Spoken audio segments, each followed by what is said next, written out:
الحمد لله رب العالمين والصلاة والسلام على رسوله الكريم أما بعد فقد قال الله تبارك وتعالى في القرآن الكريم والفرقان الحميد أعوذ بالله من الشيطان الرجيم بسم الله الرحمن الرحيم وما أرسلناك إلا رحمة للعالمين صدق الله العظيم. قلم اشجار ہوں سارے سمندر روشنائی ہوں، قلم اشجار ہوں سارے سمندر روشنائی ہوں، مکمل ہو نہیں سکتی مگر سیرت محمد کی صلی اللہ علیہ وسلم. محترم عزیزوں، یہ مہینہ ربیع الاول کا مہینہ ہے اور اس مہینے کی ربیع الاول کی آج 11 تاریخ ہے. کل 12 ربیع الاول ہے اور مسلمانوں کے اندر 12 ربیع الاول کی بہت زیادہ اہمیت اور فضیلت ہے. خود ماہ ربیع الاول ایک بہت افضل مہینہ ہے کیونکہ اس مہینے کے اندر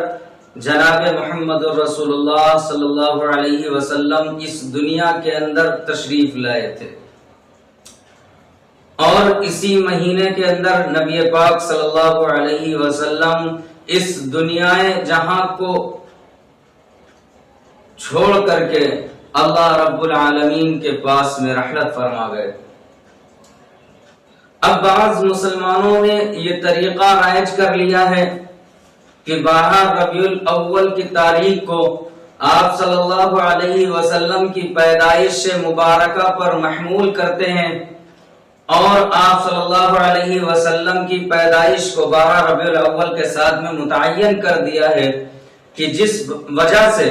بہت سارے مسلمان 12 ربیع الاول کے دن طرح طرح کے خرافات میں ملوث ہو گئے. کل 12 ربیع الاول ہے اور 12 ربیع الاول کو بہت سارے مسلمان ایک جلوس نکالتے ہیں کہ جس جلوس کا نام رکھا جاتا ہے عید میلاد النبی.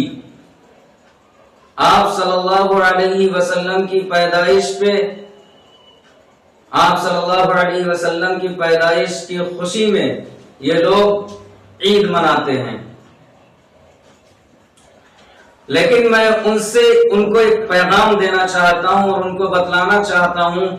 کہ جو لوگ یہ سوچتے ہیں کہ نبی پاک علیہ السلام کی پیدائش مبارکہ 12 ربیع الاول کے دن ہوئی ہے، 12 ربیع الاول کی تاریخ میں ہوئی ہے، ان کو یہ بات سمجھنی چاہیے اور اس بات کے اوپر غور کرنا چاہیے کہ آپ صلی اللہ علیہ وسلم کی پیدائش کی کوئی تاریخ متعین نہیں ہے. اگر کوئی شخص یہ سوچتا ہے کہ آپ صلی اللہ علیہ وسلم کی پیدائش مبارکہ 12 ربیع الاول کی تاریخ میں ہوئی ہے تو وہ سراسر غلط ہے،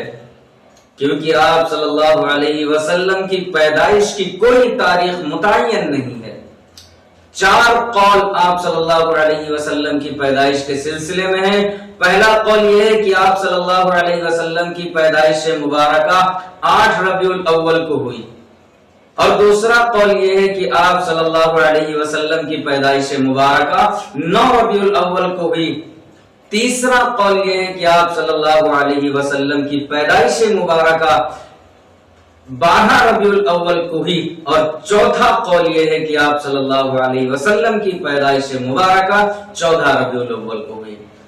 یہ 4 قول آپ صلی اللہ علیہ وسلم کی پیدائش کے متعلق ہیں، یعنی کوئی تاریخ پیدائش کی متعین نہیں ہے. ہو سکتا ہے کہ آپ کی پیدائش 8 ربیع الاول کو ہوئی ہو سکتا ہے 9 کو ہوئی ہو یا 12 کو ہوئی ہو، یہ بھی ہو سکتا ہے کہ آپ صلی اللہ علیہ وسلم کی پیدائش مبارکہ 14 ربیع الاول کو ہوئی ہو. پیدائش کے سلسلے میں تاریخ کا کوئی تعین نہیں ہے، کوئی تاریخ متعین نہیں ہے. جو لوگ 12 ربیع الاول کو آپ صلی اللہ علیہ وسلم کی پیدائش کے ساتھ میں خاص کرتے ہیں وہ سراسر غلط ہیں، وہ غلطی پر ہیں. ہاں یہ ضرور ہے کہ آپ صلی اللہ علیہ وسلم کی پیدائش مبارکہ کی کوئی تاریخ متعین نہیں ہے، لیکن آپ صلی اللہ علیہ وسلم کی جو وفات ہوئی ہے وہ ربیع الاول کا مہینہ ہی تھا، اور اس مہینے کی 12 ربیع الاول تھی، اس میں کسی کا اختلاف نہیں ہے۔ ایک طرف پیدائش ہے، دوسری طرف وفات ہے، ایک طرف دنیا میں آنے کی خوشی ہے، دوسری طرف اس روئے زمین سے اپنے لوگوں سے، اصحاب رسول سے پردہ فرمانے کی تاریخ ہے۔ دونوں تاریخیں ربیع الاول کے اندر پیش آئیں۔ دونوں تاریخوں کے بارے میں اگر جو لوگ یہ سوچتے ہیں کہ آپ صلی اللہ علیہ وسلم کی پیدائش 12 ربیع الاول میں ہوئی ہے، تو اسی تاریخ میں آپ صلی اللہ علیہ وسلم کی وفات ہوئی ہے۔ اب مسئلہ یہ ہے کہ بعض لوگوں نے یہ سوچ رکھا ہے کہ آپ صلی اللہ علیہ وسلم 12 ربیع الاول کے دن آئے تھے، اس آنے کی خوشی میں ایک بہت بڑا پروگرام کرتے ہیں، کہیں جلوس نکالے جا رہے ہیں، کسی طرح سے بہت زیادہ گانے بجانے کے ساتھ میں گاڑیوں کے اوپر، ٹرالیوں کے اوپر ڈی جے سجائے جا رہے ہیں، اور پھر ان ڈیجوں کے ساتھ میں اس جلوس کو نکالا جا رہا ہے۔ اور اسی طریقے سے اپنے گھروں کے اوپر ربیع الاول کا مہینہ شروع ہوتے ہی لوگوں نے جھنڈیاں لگانی شروع کر دی، مسجدوں کے اوپر چراغاں کرنا شروع کر دیا ہے، قمقمے اور لائٹیں لگانی شروع کر دی ہیں، گھروں کے اندر عورتوں نے چراغاں کرنا شروع کر دیا ہے، طرح طرح کی بدعات و خرافات اور رسومات میں لوگ ملوث ہو گئے، اور صرف اس وجہ سے کہ آپ صلی اللہ علیہ وسلم کی پیدائش 12 ربیع الاول کو مانتے ہیں۔ اس میں کسی کا کوئی تاریخ متعین نہیں، اس میں 4 قول ہیں، اس میں اختلاف ہے۔ نہ تو جلوس نکالنا اسلام کے اندر کہیں بھی اس کا ثبوت ہے، نہ لائٹیں لگانے کا ثبوت ہے، نہ ہی چراغاں کرنے کا ثبوت ہے، نہ مسجدوں کو سجانے کا ثبوت ہے، نہ جھنڈے لگانے کا ثبوت ہے۔ یہ سراسر نبی پاک علیہ الصلوۃ والسلام کی توہین ہے، اسلام کی توہین ہے، کیونکہ اسلام کے اندر کوئی ایسا تیوہار نہیں ہے کہ جس تیوہار کے اندر اس طریقے سے جشن اور اس طریقے سے خوشی منائی جاتی ہے۔ اب میں ان لوگوں سے یہ کہنا چاہتا ہوں کہ جن لوگوں نے یہ سوچ رکھا ہے کہ آپ صلی اللہ علیہ وسلم ربیع الاول کی 12 تاریخ کو آئے تھے، میں ان سے کہہ دوں کہ جب بھی کوئی 12 ربیع الاول کو یاد کرتا ہے، جب بھی 12 ربیع الاول کی بات چلتی ہے، تو 12 ولادت کے نام سے نہیں یاد کیا جاتا ہے، بلکہ 12 وفات کے نام سے یاد کیا جاتا ہے، یعنی آپ صلی اللہ علیہ وسلم اس دنیا کو چھوڑ کر اپنے محبوب اللہ رب العزت کے پاس میں رحلت فرما گئے۔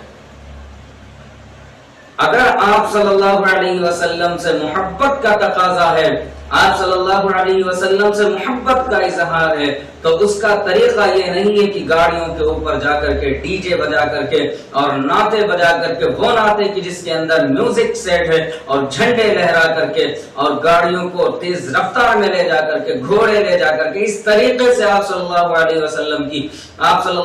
وسلم سے محبت کا اظہار کرتے ہیں، تو سراسر یہ غلط ہے، اسلام میں اس کا کوئی ثبوت نہیں ہے۔ اگر آپ صلی اللہ علیہ وسلم سے محبت کا اظہار تھا تو اپنا طور و طریقہ بدل لیتے، اپنے حلیے کو، اپنی حیت کو بدل لیتے، اپنے لباس کو، اپنے چہرے کو بدل لیتے۔ آپ صلی اللہ علیہ وسلم جب اس دنیا جہاں کو چھوڑ کر اپنے محبوب کے پاس میں، اللہ رب العزت کے پاس میں گئے ہیں، تو سیدنا حضرت بلال حبشی رضی اللہ تعالی عنہ نے مدینہ چھوڑ دیا اور جنگل کی طرف چلے گئے۔ سیدنا حضرت عمر فاروق رضی اللہ تعالی عنہ اپنے ہاتھوں میں تلوار لیے بیٹھے ہیں کہ اگر کسی شخص نے اپنی زبان سے نکال دیا کہ اللہ رب العالمین کے محبوب جناب محمد رسول اللہ صلی اللہ علیہ وسلم اس دنیا سے پردہ فرما گئے، تو میں اس کی گردن اتار لوں گا۔ بلال حبشی نے مدینہ چھوڑ دیا، ابو بکر کے ہوش فاختہ ہو گئے۔ یہ محبت رسول تھا کہ جب واپس مدینہ کے اندر سیدنا بلال حبشی رضی اللہ تعالی عنہ آئے ہیں اور لوگوں نے پھر ان سے کہا ہے کہ سیدنا بلال رضی اللہ تعالی عنہ سے اصرار کیا کہ آپ حضور کے زمانے والی اذان سنا دیجئے، تو سیدنا بلال حبشی رضی اللہ تعالی عنہ کے آنسو جاری ہو گئے۔ آپ نے اذان نہیں دی، پھر حسن اور حسین رضی اللہ تعالیٰ عنہ آئے ہیں اور انہوں نے اصرار کیا ہے کہ نانا جان کے زمانے والی اذان سنا دیجئے. حضرت بلال حبشی رضی اللہ تعالیٰ عنہ کے آنسو جاری ہیں اور اس کے بعد میں فرمایا ہے کہ میں کیسے ان الفاظ کو ادا کروں. جب میں اذان دیتا تھا تو میرا محبوب سامنے ہوا کرتا تھا، آج میرا محبوب سامنے نہیں ہے. یہ نبی پاک علیہ الصلوۃ والسلام سے محبت کا تقاضا ہے. اگر کسی آدمی سے کوئی شخص محبت کرتا ہے تو وہ آدمی اس کی نقل کرنے کی کوشش کرتا ہے. مثال کے طور پر کسی ایکٹر کا کوئی چاہنے والا ہے، کوئی آدمی کسی ایکٹر کو فالو کرتا ہے تو وہ سوچتا یہ ہے کہ میرا چہرہ اسی کی طرح دکھنے لگے، میرے بال اسی کی طریقے سے ہو جائیں، میرا لباس اسی ایکٹر کی طرح سے ہو جائے. وہ ہر طریقے سے اپنی چال ڈھال کو، اپنے اخلاق کو، اپنے کردار کو، اپنی رفتار کو، اپنی گفتار کو اسی ایکٹر کی طرح کرنا چاہتا ہے. اگر نبی پاک علیہ الصلوۃ والسلام سے محبت تھی تو اس کا تقاضا یہ تھا کہ آپ کے سر کے اوپر ٹوپی ہونی چاہیے تھی، آپ کے چہرے پہ داڑھی ہونی چاہیے تھی، آپ کے بدن کے اوپر سنتی لباس ہونا چاہیے تھا، آپ کے اخلاق نبی پاک علیہ الصلوۃ والسلام کی طرح ہونے چاہیے تھے، آپ کی گفتار نبی پاک علیہ الصلوۃ والسلام کی طرح ہونی چاہیے تھی، آپ کی رفتار نبی پاک علیہ الصلوۃ والسلام کی طرح ہونی چاہیے تھی. لیکن نہیں، نہ چہرے پہ داڑھی ہے، نہ سر پر ٹوپی ہے، نہ تن پہ کرتا جامہ ہے، نہ اخلاق درست ہے، نہ کردار درست ہے، نہ تمہارا چہرہ صحابہ کرام سے ملتا ہے، نہ نبی پاک سے ملتا ہے. لیکن جہاں 12 ربیع الاول کی تاریخ آتی ہے ہم نبی پاک علیہ الصلوۃ والسلام کی محبت کا ڈھنڈورا پیٹنا شروع کر دیتے ہیں اور طرح طرح کی خرافات میں ملوث ہو جاتے ہیں.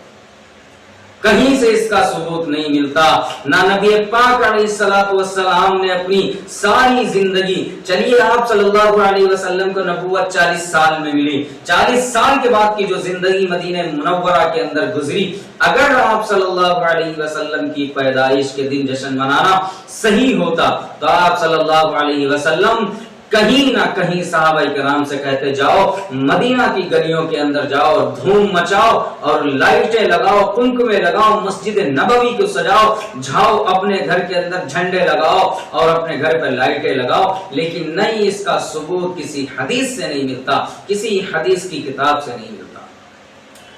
نہ حضرت سیدنا ابو بکر صدیق رضی اللہ تعالیٰ عنہ نے اپنی ساری زندگی اس بات پر عمل کیا کہ 12 ربیع الاول کے دن آپ صلی اللہ علیہ وسلم کی پیدائش کا جشن منایا ہو. نہ حضرت عمر رضی اللہ تعالیٰ عنہ کی سارے دور خلافت کے اندر کبھی ایسا ہوا، نہ حضرت عثمان غنی کی دور خلافت میں ہوا، نہ حضرت علی کی دور خلافت میں ہوا، نہ امام اعظم ابو حنیفہ کے دور میں ہوا، نہ امام شافعی نے اس کو منایا، نہ امام مالک نے منایا، نہ امام احمد ابن حنبل نے منایا. کسی تابعین نے، تبع تابعین نے، مجتہدین نے، کسی علماء نے اس تاریخ میں نبی پاک علیہ الصلوۃ والسلام کی پیدائش کے سلسلے میں کوئی جلوس نکالا ہے، نہ خوشی منائی ہے. جب ان چیزوں کا ثبوت قرآن اور حدیث سے نہیں ملتا، کسی صحابی کے قول سے نہیں ملتا، کسی تابعین کے عمل سے نہیں ملتا، تو پھر ہم اور تم یہ 1400 سال کے بعد میں کیوں اپنے ہاتھوں کے اندر جھنڈا اٹھائے ہوئے نبی پاک علیہ الصلوۃ والسلام سے محبت کا اظہار کر رہے ہیں؟ کیا یہی محبت ہے؟ سراسر گمراہی ہے. میں ان سے پوچھنا چاہتا ہوں کہ آپ صلی اللہ علیہ وسلم کی پیدائش 12 ربیع الاول کو ہوئی، اس میں اختلاف ہے. آپ صلی اللہ علیہ وسلم کی وفات 12 ربیع الاول کو ہوئی، اس میں اتفاق ہے، کسی کا اختلاف نہیں ہے. اگر کسی آدمی کے گھر اس کی اولاد کا انتقال ہو جائے اور وہی اس کی جنم دن ہو تو وہ آدمی خوشی منائے گا یا غم منائے گا؟ لا محالہ وہ غم منائے گا، خوشی نہیں منا سکتا ہے، کیونکہ غم مقدم ہوتا ہے خوشی کے اوپر. اگر کسی کے گھر میں شادی ہے اور شادی والے دن ہی اس کے بیٹے کا انتقال ہو گیا تو شادی ایک سائیڈ میں رکھی رہ جاتی ہے، خوشیاں ایک سائیڈ میں رکھی رہ جاتی ہیں، وہ آدمی جنازے کی تیاری کرتا ہے. تو اس طریقے سے نبی پاک علیہ الصلوۃ والسلام کی پیدائش کی خوشی کے اندر جشن منانا، جلوس نکالنا، اس کا کہیں سے ثبوت نہیں ہے. یہ سراسر غلط ہے، اس کا کوئی تعلق اسلام سے نہیں ہے. اسلام نے صرف 2 عیدیں امت محمدیہ کو دی ہیں، ایک عید الفطر اور دوسری عید الاضحیٰ. ان دو عیدوں کے علاوہ اسلام کے اندر تیسری عید کا کہیں ثبوت نہیں ملتا۔ اب لوگوں نے اس کو عید میلاد النبی کے نام سے، عید کے نام سے اس کو موسوم کر دیا، اس کا نام عید کے نام سے رکھ دیا۔ یہ سراسر غلط ہے۔ جب اللہ رب العزت نے 2 عیدیں ہمیں دی ہیں تو یہ تیسری عید کا جہاں کوئی ثبوت نہیں ملتا، اس عید کو منانا ہی جائز نہیں ہے۔ بعض جاہل حضرات تو اتنا غلو کر لے جاتے ہیں، کچھ کہنے کی بات نہیں ہے، پورے سال نمازیں نہیں پڑھتے ہیں، روزے نہیں رکھتے ہیں، نہ چہرے پہ داڑھی ہوتی ہے، نہ تن پہ لباس ہو سنتی ہوتا ہے، نہ رفتار گفتار سنتی ہوتی ہے، لیکن 12 ربیع الاول کے دن ایسے پکے سچے مسلمان بن جاتے ہیں، نعوذ باللہ، کچھ کہنے کی بات نہیں ہوتی۔ جن کی جمعہ کی نمازیں تک ادا نہیں ہوتی، وہ بھی عشق رسول میں 12 ربیع الاول کے جلوس میں ایسے بن سج کے جاتے ہیں کہ بس اللہ کی پناہ۔ اب تو حد ہو گئی، جلوسوں کے اندر نبی پاک علیہ الصلوۃ والسلام کی محبت میں نکالا جا رہا جلوس کے اندر بھی لوگوں نے اپنی نوجوان لڑکیوں کو لے جانا شروع کر دیا، بے پردہ اس جلوس کے اندر لے جا کر کے وہ اپنی لڑکیوں کو ان گاڑیوں کے اوپر گھما رہے ہیں کہ جن گاڑیوں کے اوپر عید میلاد النبی کے بینر لگے ہوئے ہیں اور لا الہ الا اللہ محمد رسول اللہ کے جھنڈے لگے ہوئے ہیں، اسی جھنڈے کے نیچے ان کی بے پردہ لڑکیاں اسی گاڑی کے اوپر گھوم رہی ہیں۔ یہ اسلام کی تعلیم نہیں ہے، یہ یہود و نصارہ کا طریقہ ہے۔ جس طرح عیسائی عیسیٰ علیہ السلام کی پیدائش کے تاریخ میں اپنا ایک جشن مناتے ہیں، کرسمس ڈے مناتے ہیں، اسی طریقے سے ان مسلمانوں نے نبی پاک علیہ السلام کی پیدائش کے دن میں، پیدائش کی تاریخ میں ایک جلوس نکالنا شروع کر دیا، جس کی مشابہت عیسائیوں سے جا کر کے ملتی ہے۔ اللہ کے نبی جناب محمد رسول اللہ صلی اللہ علیہ وسلم نے ارشاد فرمایا ہے، من تشبہ بقوم فلیس منا، کہ جس شخص نے کسی دوسری قوم کی مشابہت اختیار کی وہ ہم میں سے نہیں ہے۔ خدا نہ کرے کہ اللہ کے رسول جناب محمد رسول اللہ صلی اللہ علیہ وسلم کے اس فرمان تلے اگر ہم آ گئے تو ہماری بخشش کا کوئی چانس نہیں ہے۔ جب آپ نے منع کر دیا ہے کہ دوسری کسی قوم کی مشابہت نہ اختیار کرو، خود آپ صلی اللہ علیہ وسلم نے محرم کے روزے کے اندر ان یہود و نصارہ کا اختلاف کیا ہے۔ وہ ایک روزہ رکھتے تھے، آپ صلی اللہ علیہ وسلم نے 2 روزے رکھوائے ہیں تاکہ ان کی مشابہت لازم نہ آئے، لیکن ہمارا تمہارا حال یہ ہے کہ انہی یہود و نصارہ کا طرز اپنے اندر لا رہے ہیں اور اسلام سے اپنے آپ کو دور کر رہے ہیں۔